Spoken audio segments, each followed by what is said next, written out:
Un noto pluripregiudicato è stato arrestato a Canicattì dagli agenti del commissariato della Polizia di Stato sotto il comando del comandante Francesco Sammartino.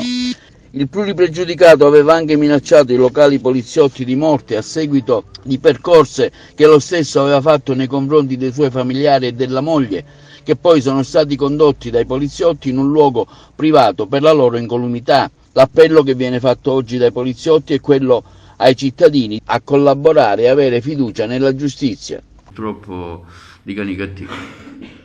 Sì, tutto nasce esattamente 6 giorni fa, sostanzialmente, quando questo soggetto, come già avete pubblicizzato, aveva commesso una rapina, un danneggiamento, aveva minacciato tutte le forze dell'ordine di Canicattì che giungevano sui luoghi dell'intervento. Per questi fatti lui è stato tratto in arresto e condotto presso la casa circondariale di Agrigento.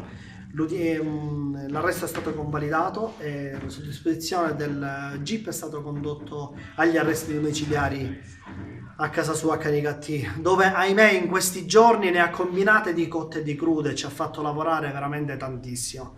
Un particolare ringraziamento, permettetemi, di rivolgerlo al personale del commissariato di Canicattì, che non si è risparmiato per tempo e fatica in questi giorni, anche liberi dal servizio hanno tentato in tutti i modi e alla fine ci siamo riusciti a rintracciarlo e a ritradurlo in carcere, questa volta al carcere di Trapani, su disposizione sempre della Procura della Repubblica di Agrigento, perché visto le reiterate violazioni degli arresti, delle prescrizioni previste per gli arresti domiciliari, il soggetto quindi è stato condotto, come dicevo, a Trapani.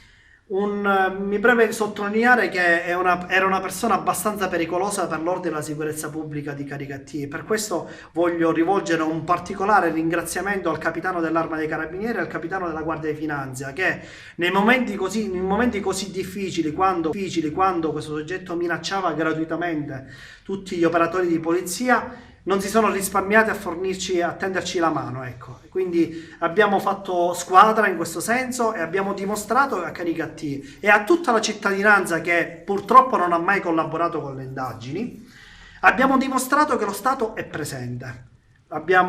Stiamo notificando parecchie misure di prevenzione tra avvisi orali e fogli di via. Il signor Questore è abbastanza puntuale e preciso sotto questo punto di vista, quindi spero vivamente che da questo giorno in poi, ecco, permettetemi una battuta, sia l'alba di un giorno nuovo, gli esercenti di Canicattì e la cittadinanza di Canicattì possa finalmente collaborare con la Polizia di Stato.